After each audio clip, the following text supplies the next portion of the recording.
বিএনপির শ্রমিক সমাবেশ শুরু মঞ্চে জাফরুল ইসলাম আলমগীর এবং আজকে প্রধান অতিথির বক্তব্য রাখবেন বিএনপির চেয়ারপারসন তারেক রহমান, ভারপ্রাপ্ত চেয়ারপারসন তারেক রহমান কিন্তু বক্তব্য রাখবেন শ্রমিক সমাবেশের প্রধান অতিথি হিসেবে। এবং এই মুহূর্তে পুরো নয়াপল্টন এলাকা কিন্তু মানুষের যে উপস্থিতি, মানুষের ঢল, যেটি বারবারই বলছে, মানুষের ঢল একদম কানায় কারণায় পূর্ণ বিএনপির নয়াপল্টন এলাকা এবং নয়াপল্টনের দলীয় কার্যালয়ের ঠিক সামনে কিন্তু একটি অস্থায়ী মঞ্চ করা হয়েছে, যে মঞ্চে সমাবেশটি হচ্ছে এবং অনলাইনে কিন্তু যুক্ত হবেন বিএনপির ভারপ্রাপ্ত চেয়ারম্যান তারেক রহমান। এবং বিভিন্ন জায়গা থেকে দলে দলে মানুষ কিন্তু আসলে মিছিল নিয়ে এই নয়াপল্টন অভিমুখে জমায়েত হচ্ছে এবং মিছিল সমাবেশটি কিছুক্ষণ আগে কিন্তু শুরু হয়েছে। যেমনটি নেতা কর্মীদের উদ্দেশ্যে বারবারই বলতে শোনা যাচ্ছে যে একদিকে যেমন কাকরাইল মোড় পর্যন্ত এই জমায়েতের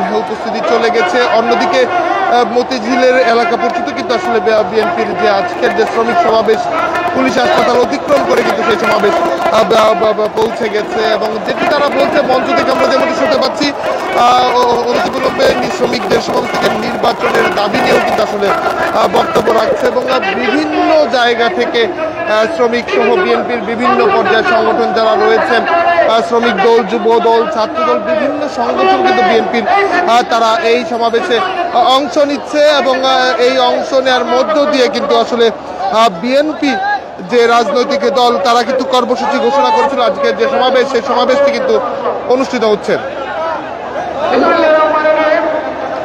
দর্শক আপনারা দেখছিলেন না দেশ রূপান্তর লাইভে আমরা দেখানোর চেষ্টা করছি বিভিন্ন জায়গা থেকে যে মিছিল, একের পর এক মিছিল কিন্তু আসলে নয়াপল্টন অভিমুখে যাচ্ছে, যেখানে সমাবেশটি অনুষ্ঠিত হচ্ছে। এবং সমাবেশের মঞ্চ থেকে যদি বলা যায় নাইটেঙ্গেল মোড় অতিক্রম করেছে মিছিল, এবং প্রতিনিয়ত বিভিন্ন জায়গা থেকে আসলে মিছিলগুলো আসছে এবং আমরা সেই দৃশ্য কিন্তু আপনাদের দেখানোর চেষ্টা করেছি।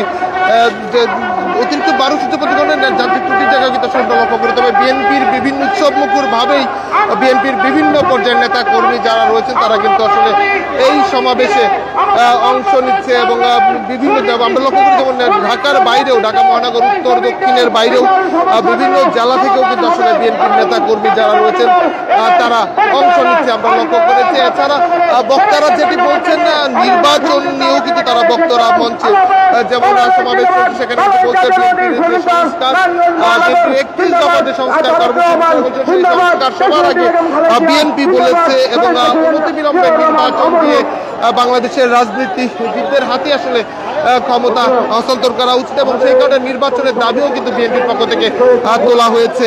দর্শক আমরা দেখাচ্ছিলাম নয়াপল্টনে বিএনপির কার্যালয়ের সামনে থেকে যে পরিস্থিতি এবং বিভিন্ন জায়গা থেকে মানুষজন নেতাকর্মী যারা রয়েছে নয়াপল্টনের অভিমুখের যে দুটি সড়কে কিন্তু এই মুহূর্তে লোকারণ্য, যেখানে মানুষদের উপস্থিতি আসলে চোখে পড়ার মতো।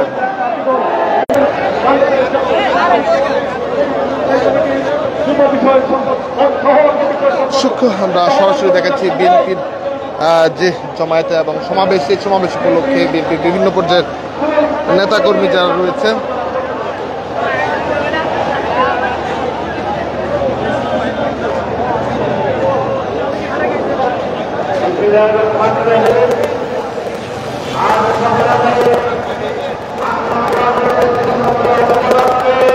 আমরা দেখছিলেন বিএনপির নয়াপল্টনের কার্যালয়ের সামনে থেকে সর্বশেষ পরিস্থিতি পরবর্তী আপডেট পেতে দেশ রূপান্তরের সঙ্গে থাকুন।